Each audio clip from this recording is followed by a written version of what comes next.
Coucou tout le monde, j'espère que vous allez bien. On se retrouve aujourd'hui pour les tops et les flops de ce mois d'octobre. Comme d'habitude, cette vidéo est un petit peu bilan du mois. Allez, on attaque avec les tops de ce mois-ci et avec les produits pour les yeux. J'ai vraiment essayé d'être synthétique ce mois-ci et de retenir pour cette vidéo-ci vraiment les gros tops, et j'ai envie de commencer à vous faire à partir de ce mois-ci dans ma vidéo top et flop le top du mois, le produit top du mois si j'en gardais qu'un ce mois-ci. Voilà, ce sera en fin de vidéo. Donc on commence avec les palettes et là il y a 3 palettes et honnêtement pour moi ce sont 3 tops. Je les adore.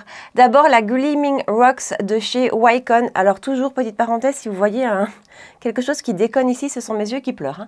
La Gleaming Rocks de chez Wycon Cosmetics. Donc Wycon c'est une marque dont je vous parle un petit peu, de plus en plus, marque italienne qui a des ressemblances avec Kiko et que j'aime beaucoup et qui pour moi au niveau de la qualité des fards à paupières est au-dessus de Kiko. Et donc cette palette-ci, voilà, une harmonie qui m'a parlé tout de suite et je la trouve super. D'abord voilà, d'un point de vue de son harmonie c'est tout à fait ce que j'aime, mais il y a beaucoup de lumineux dans cette palette et ils sont super beaux. C'est une marque qui pour moi vaut la peine d'être découverte. On a 3 mats qui sont très jolis, mais tous les autres lumineux sont crémeux, sont opaques, sont vraiment bien lumineux. Ils sont très beaux, la tenue est très bonne. Enfin voilà, c'est une palette que je trouve super réussie chez Wycon. Ensuite, la deuxième palette que j'ai adorée ce mois-ci, et je pense que vous l'avez compris parce que je suis très enthousiaste avec elle, c'est la Rose Metal de chez ABH. Cette palette, pour moi, est excellente, vraiment. Je vous en ai parlé plusieurs fois en vous disant que je la préférais à la Natasha Denona. D'abord, il y a une question d'harmonie où cette harmonie-ci me plaît beaucoup, mais au niveau de la qualité des fards ici, dans cette palette-ci de chez ABH, tout comme dans la nouvelle palette, je les mets ensemble, c'est vraiment cette nouvelle, je trouve, texture de fard chez ABH. Elle a vraiment changé la qualité de ces fards. Déjà qu'ils étaient très bons avant, maintenant, ils sont... Voilà, on est vraiment un step au-dessus. Que ce soit les mats sont d'une douceur, ont un petit côté un petit peu crémeux.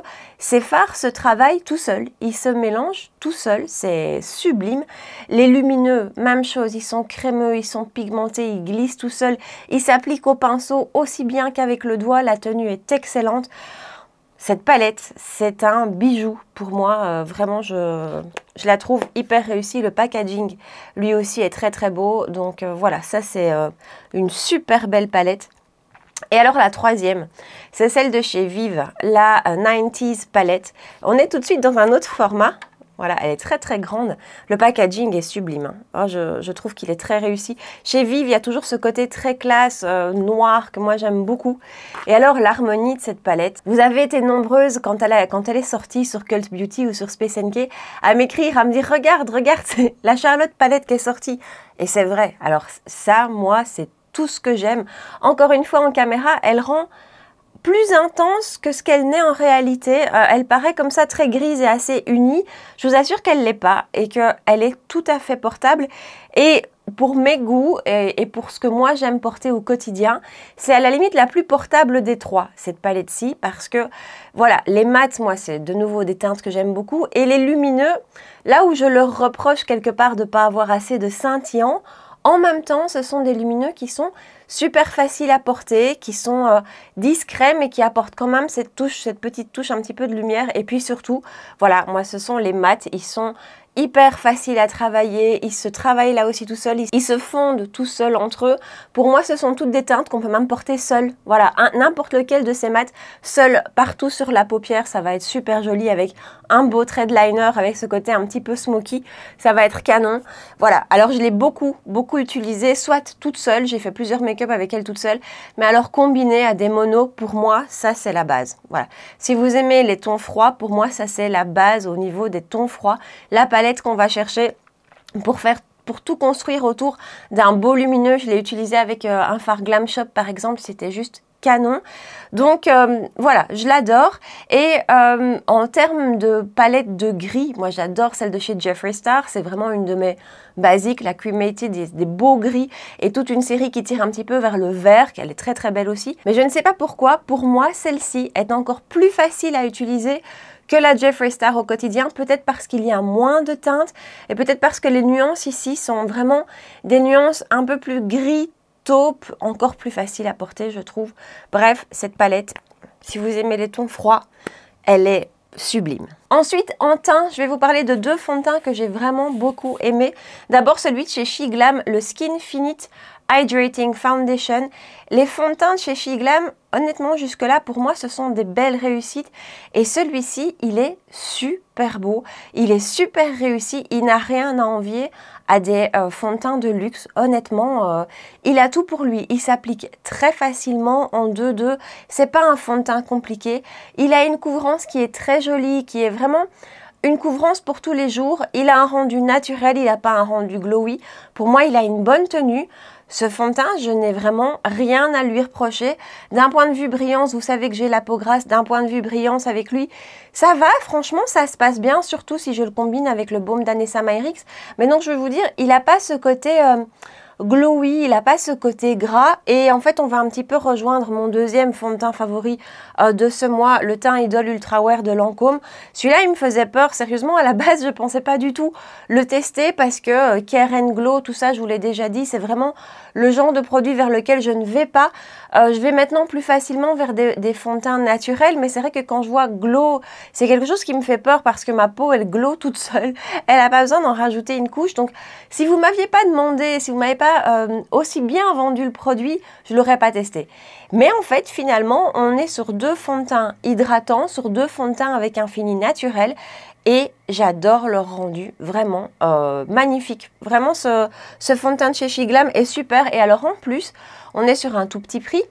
On est sur un fond de teint qui doit faire, je ne sais plus très bien de mémoire, mais moins de 10 €, c'est une certitude. Vous le recevez dans un petit pochon comme ceci. Alors, c'est bête, mais je trouve que c'est un petit truc en plus. C'est un flacon en verre, donc voilà. Et du coup, vous l'aurez compris, Lancôme, deuxième fond de teint du mois. Il est canon, il est vraiment magnifique et je reviens sur ce terme glow.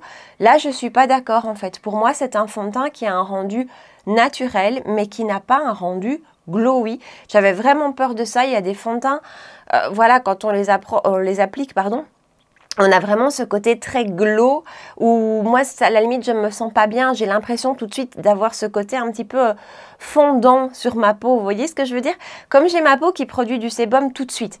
Donc moi, je m'assieds à mon bureau. J'ai fait ma routine soin, je m'assieds. J'ai déjà du sébum qui est là, qui ressort, qui reproduit. Donc si mon sébum vient directement se mélanger avec un fond de teint qui a ce fini glow, ce fini parfois un peu gras, j'ai cette sensation de fondre un petit peu, c'est vraiment ça. Et ici, pas du tout, donc je trouve qu'il a plutôt un fini naturel, on n'est pas sur un fini glowy. Il a un très joli rendu sur la peau. De nouveau, c'est une de ces textures qui est assez facile. Dès qu'on n'est pas dans des fonds de teint qui sont ultra mat et qu'on est dans des fonds de teint qui sont comme ça plutôt hydratants, je trouve que ça se travaille super bien, c'est facile. C'est un fond de teint aussi qui vient, alors c'est bête, mais qui vient très facilement recouvrir mes pores. J'ai des pores qui sont fort dilatés au niveau du nez et tous les fonds de teint n'arrivent pas à bien les recouvrir. Aujourd'hui, par exemple, j'ai ressorti le fond de teint de chez NARS, le mat, soft mat quelque chose. L'ancien, vous voyez, avec le packaging un peu mat, enfin bref. Eh ben, j'ai eu des difficultés à aller couvrir mes pores sur mon nez, alors qu'avec lui, pas du tout. Niveau tenue, c'est pas mal du tout. Je le portais encore hier soir. Après, c'est pas lui que je vais porter quand je vais avoir des longues journées et que j'ai besoin de ce fond de teint confiance. Ce fond de teint où je sais que voilà, il va rester en place, je peux lui faire confiance, il va rester beau. Pour moi, ça reste le Hourglass. Mais néanmoins, quand même, il est super beau. Toujours en produit teint, la poudre Insta Ready de chez Shiglam que moi j'ai en teinte bisque. C'est vraiment une teinte qui me convient tout à fait avec une légère petite pointe de pêche. Donc voilà, au cas où la bisque pour un teint comme le mien est top. Et donc c'est une poudre dans laquelle vous avez un côté avec une poudre compacte pour venir fixer le contour des yeux et de l'autre côté vous avez une poudre libre pour faire le reste du teint. Alors par contre, j'en mets partout et j'ai beau refermer le capuchon, j'ai l'impression que ça se réouvre. Alors cette poudre, tout petit prix, on est chez Shiglam, je pense qu'elle est autour de 6,50 €, 7 € par là. Et elle a un rendu sur la peau qui est franchement bluffant. Vous savez que moi, ma référence est celle de chez Huda, que ce soit pour mon teint ou pour mon contour de l'œil. La poudre de chez Huda, c'est voilà, c'est vraiment mon Graal. Celle-ci, honnêtement, n'en est pas loin et pour le rapport qualité-prix, ben, elle est excellente. Donc au niveau de la poudre libre appliquée sur mon teint, sur les pores, le rendu est équivalent à celui que j'ai avec la Huda. Honnêtement, c'est C'est super joli, c'est flouté, c'est lissé, c'est beau, ça fait un petit peu peau de pêche, c'est très très joli. Au niveau des brillances, puisque c'est une poudre matifiante, au niveau des brillances, je brille un petit peu plus vite avec elle qu'avec la Huda. J'ai fait une battle entre les deux, moitié-moitié. Je brille un petit peu plus vite avec elle qu'avec la Huda, mais honnêtement, encore une fois, pour la différence de prix, voilà. Et au niveau de la poudre de finition pour le contour de l'œil, alors là, pour moi, elle ne détrône pas la Huda qui va vraiment avoir ce côté lissé, surtout avec cet anti-cerne-ci, le Revlon que je porte aujourd'hui. Pour moi, l'anti-cerne Revlon avec la poudre Huda, c'est un mariage parfait, vraiment. Ils vont super bien ensemble. Mais bon, à côté de ça, pour moi, la poudre Huda a quand même un petit peu plus ce côté lissant que celle-ci, surtout, peut-être pas à l'application, mais surtout au fur et à mesure de la journée. Quand j'applique la Huda, ça reste beau, ça reste lissé. Ici aussi, mais un petit peu moins quand même. Je trouve qu'au fur et à mesure de la journée, ça marque peut-être un petit peu plus. Faut pas oublier que moi, il y a quelques mois, je voulais absolument pas poudrer mes anti-cernes. Je trouve que quoi qu'il arrive, ça me vieillissait le contour de l'œil jusqu'à ce que je découvre la Huda. Mais voilà, il reste des combinaisons qui ne fonctionnent pas. Certains anti-cernes poudrés, je trouve qu'ils sont pas jolis, qui me vieillissent. Mais tout ça pour revenir à cette poudre-ci, qui, je trouve, est elle aussi très jolie sur le contour de l'œil, avec aussi son côté lissant et un côté lumière, parce qu'elle est translucide, mais elle apporte quand même un petit peu de lumière. Mais par rapport à la Huda, je trouve que la Huda évolue mieux. Mais de nouveau, encore une fois, c'est vraiment l'argument. Rapport qualité-prix, elle est excellente. Je n'ai pas beaucoup dans ma collection de poudre petit prix qui soit de ce niveau-là. Il y a la Catrice que j'aime, que j'ai adorée, que j'en ai vidé, vous savez, je ne sais pas combien de pots. Elle reste une de mes plus belles poudres de finition, mais celle-là apporte un petit peu de couvrance. Donc si vous n'avez pas envie de rajouter de la couvrance, ça peut peut-être, voilà, ne pas vous plaire. Ici, c'est pas du tout une poudre qui va rajouter de la couvrance, et honnêtement, c'est une des meilleures poudres petit prix que j'ai testées, vraiment. Ensuite, je vous parle de deux blushs que j'ai adorés, que j'adore, hein, qui ne me quittent pas. D'abord, celui de chez Kiko de la collection Energy Shake. Energy Shake, c'est une collection qui est sortie, mais qui est un petit peu passée comme ça, inaperçue. Moi, je l'ai vu sortir et je me suis dit, voilà, j'avais pas forcément envie de craquer. Honnêtement, je trouvais que c'était trop, qu'il y a un peu trop de collections. Et puis, de toute façon, je peux pas toujours craquer pour tout. Mais quand même, j'avais fait une petite sélection de 2 produits, dont ce blush.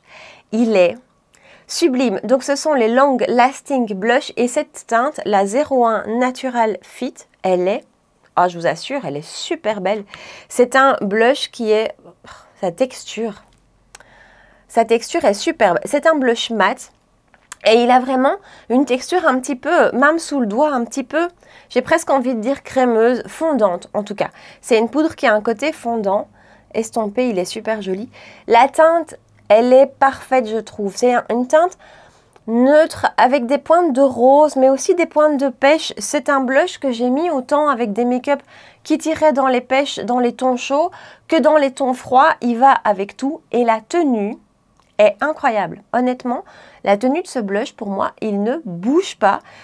Il tient mieux que... récemment, par exemple, j'ai appliqué un Pat McGrath et le duo, vous voyez. Et fin de journée, c'était plus terrible. Eh bien, lui, il ne bouge pas. Il dit sur le site Tenue Deezer, vraiment excellente tenue. Très joli packaging. En plus, je trouve, j'aime beaucoup. Je ne sais pas si vous voyez, voilà. Il y a des petites gouttes en relief dessus. Donc ça, il est excellent. Et alors, l'autre blush que j'ai beaucoup utilisé ce mois-ci, que j'aime pour tout, pour sa teinte, pour sa texture, c'est celui de chez Vive.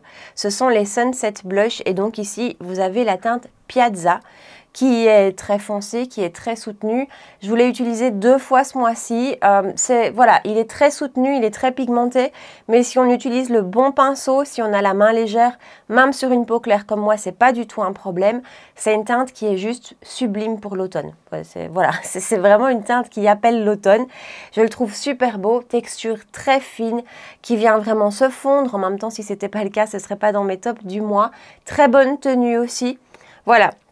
Vive Cosmetics, j'aime beaucoup, beaucoup. Et alors de nouveau, le packaging, comme je vous disais, ça c'est un petit peu le packaging de base de chez Vive. Hein, donc cet effet un petit peu cuir qui n'en est pas et cette petite plaque comme ça ici. Voilà, moi le packaging c'est important aussi. Et j'adore. On passe aux produits lèvres. 2 produits lèvres que j'ai beaucoup aimés, que je n'ai pas beaucoup quitté ce mois-ci. D'abord les rouges Dior Forever de chez Dior. Ils sont canon. Alors, cette teinte-ci, la teinte 200, c'est celle que je porte, je la portais encore hier, je la porte tout le temps. C'est un très beau nude. Moi, c'est le genre de nude que j'aime beaucoup parce qu'il n'y a pas de rose dedans. C'est pas un nude qui tire vers le rose, c'est plutôt un nude beige et qui va fonctionner avec n'importe quel make-up dans lequel il y aura des touches de pêche. Enfin, il fonctionne avec tout, en fait. Hein. Je vous dis, je le mets énormément. Ce que j'aime beaucoup dans ces rouges à lèvres, c'est qu'ils ont une bonne pigmentation. Il ne faut pas repasser 10 fois sur la lèvre.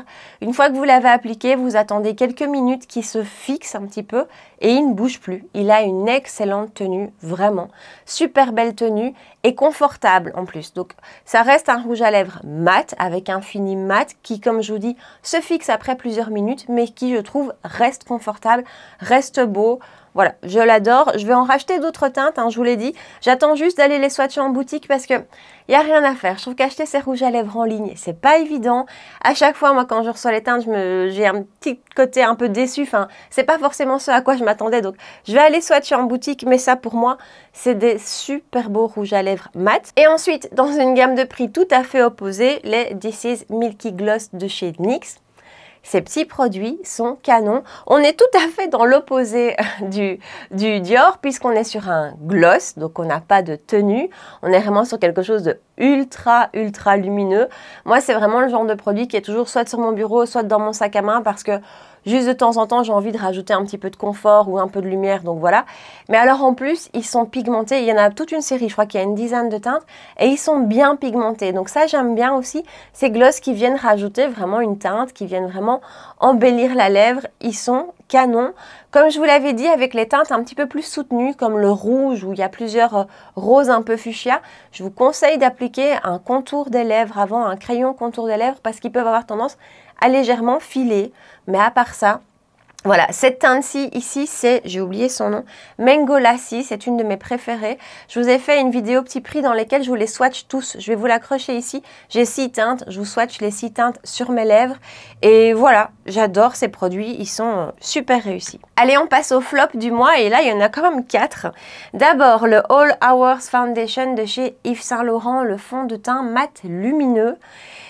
Alors, ce fond de teint, c'est malheureusement pas une réussite sur moi. Il y a eu beaucoup de sorties fond de teint ces derniers temps. D'ailleurs, je pense vous faire ce mois-ci une vidéo un petit peu récap de tous les derniers fonds de teint qui sont sortis et vous dire, voilà, vous les classer un petit peu, quels sont mes favoris, lequel je recommande pour quel type de peau. Donc, je pense que je vais mettre ça au programme de ce mois-ci parce qu'on a eu beaucoup de sorties fond de teint et ça devient un petit peu difficile de s'y retrouver et on a un petit peu tendance à tous les comparer entre eux, forcément. Et pour moi, celui-ci, c'est pas une réussite, malheureusement. À l'application, il est joli, j'ai rien à dire, il fait vraiment une jolie peau, il est joli. Par contre, au niveau de tenue, ça va pas du tout. Ah ben voilà, Juliette, elle est matinale aujourd'hui. Niveau tenue, ça va pas du tout, ça se décroche. Alors, tous mes fonds de teint se décrochent de mon menton par la force des choses parce qu'on vit. Hein. Mais par contre, en général, ça se décroche sur le menton. Lui se décroche partout autour de la bouche. Et ça a tendance à faire un petit peu des amas de matière même, juste ici, vous voyez, ça a tendance à faire des amas de matière.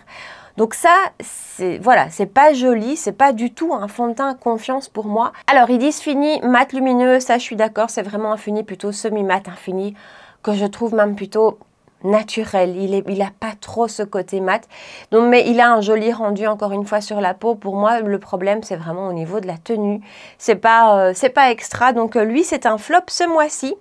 Toujours en produit teint, 2 anti-cernes, c'est vraiment la période des anti-cernes, je suis en quête d'anti-cernes. Je suis encore en train d'en tester un dont je vous parlerai le mois prochain. Mais voilà, et c'est malheureusement pas facile cette recherche de l'anti-cerne. Kiko Energy Shake, donc la même collection que celle du blush dont je vous ai parlé juste avant. Non, c'est pas du tout une réussite. C'est un anti-cerne qui a un embout mousse un petit peu à la Charlotte Tilbury. D'abord, son gros bémol, c'est les teintes. Il y a 3 teintes, ou 4 peut-être 4. Mais voilà, ça c'est vraiment un gros bémol. Et c'est un anti-cerne qui n'évolue pas bien sur moi, qui s'affadit très vite, qui disparaît très vite et très fort. Donc même si à l'application c'est pas moche, quoique je trouve qu'à l'application j'ai du mal à avoir ce côté lissé. J'ai l'impression que on voit un petit peu la matière. Mais à côté de ça, il évolue vraiment en devenant fade, en disparaissant. Il disparaît vraiment de cette zone-ci et donc il y a le côté noir de mes cernes qui ressort. Et puis voilà, au niveau évolution sur la journée, c'est pas joli. Je vous dis d'abord par son côté fade, son côté grisonnant qui ressort. Alors en plus, la teinte n'est pas du tout adaptée. J'ai la teinte 1, c'est trop clair. Enfin voilà. Mais alors en plus, je trouve qu'il part vraiment dans mes ridules, donc non. Et un petit peu même constat pour le Bobbi Brown, même si à l'application, le Bobbi Brown est super beau. C'est le Skin Full Cover Concealer. À l'application, il est magnifique. Il a vraiment justement ce côté un petit peu lissé. Quand on regarde, il est super beau, il est fondu. Il fait aucun effet de matière sur le contour de l'œil, pardon. Il est super beau. Mais de nouveau, c'est au niveau de l'évolution sur la journée que je ne suis pas convaincue. Poudré ou non poudré, même combat. Il vient marquer, il vient filer. Voilà, je ne peux pas dire qu'il s'affadit parce que ça, je trouve pas. Mais vraiment, je trouve qu'il vieillit mal. Il vieillit en ayant ce rendu un petit peu sec, un petit peu marquant, alors qu'à la base, il ne l'est pas. Donc, je suis bien contente d'avoir acheté le format mini. C'est chouette les marques qui font des formats mini maintenant. Donc, voilà, ça, malheureusement, je l'ai essayé un paquet de fois. Vraiment, je lui ai donné toutes ses chances. Non. Et le dernier flop de ce mois-ci, alors... J'ai hésité à le mettre dans la catégorie des flops. Je dirais même peut-être plutôt que c'était un blop. Mais c'est en tout cas pas un 100% réussite. Ce sont les Power Matte Lipstick de chez NARS. Donc ce sont des rouges à lèvres mat. J'aime beaucoup la teinte. Voilà, la teinte est tout à fait particulière et elle est de nouveau très automnale. Et pour ça, je l'aime beaucoup. Je vous fais un swatch. Bon, vous allez me dire c'est quand même assez proche du Dior, mais non quand même. Il y a un peu plus de sous-ton orange ici. Voilà, la teinte est super belle. À l'application, c'est joli. Il est, je trouve, moins pigmenté que le Dior. J'ai l'impression de devoir plus le construire. Ça, c'est pas un problème. Niveau tenue, elle est excellente. Elle est meilleure pour moi que le Dior. Vraiment, il tient super bien. Par contre, au niveau confort, eh ben voilà, je le trouve moins confortable que le Dior, je le sens sur mes lèvres et comme je vous avais dit, si je l'applique le matin, il va vraiment tenir toute la matinée, même si je bois du café et tout ça, il va tenir. Mais je vais avoir envie de rajouter un gloss par-dessus. Je vais avoir envie de rajouter cette sensation de confort parce que je le trouve pas assez confortable. Alors moi, j'ai pas eu de soucis avec lui, mais j'ai eu une copine qui l'a, cette teinte-ci, et qui a vraiment un souci dans le sens où il se décroche. Donc, si elle fait ça, ben, la matière se décroche. Et je vous avais parlé de Tanya B. Wells qui a testé plusieurs teintes. Et elle a aussi ce même souci sur une ou deux autres teintes, pas celle-ci. Enfin, on part dans les détails.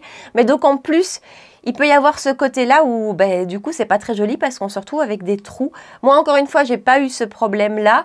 Mais de loin, je préfère le Dior, de loin, et surtout que je vous avais comparé le prix au poids. Il y a une énorme différence, donc je ne sais plus, on a 3,2 grammes dans le Dior et on a 1,5 grammes chez NARS. Donc on a plus du double chez Dior et d'un point de vue prix, on est à 30 € pour le NARS. Le Dior, on est bien autour des 40-45 €. En parfumerie, chez Sephora, chez Ici par XL.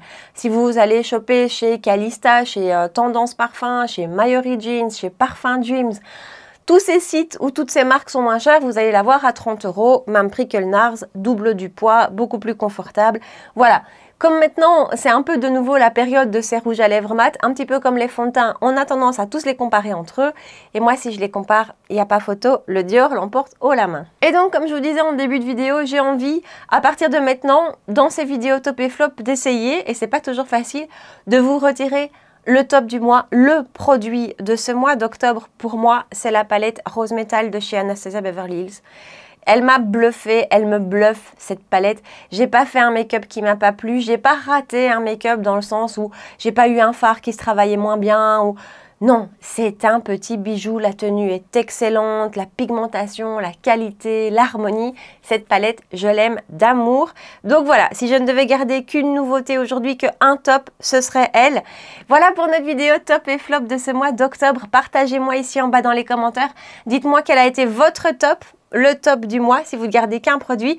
Et même chose, si vous avez fait des découvertes un petit peu décevantes, si vous avez eu des flops ce mois-ci, n'hésitez pas à partager les mois ici en bas, comme ça on peut discuter ensemble.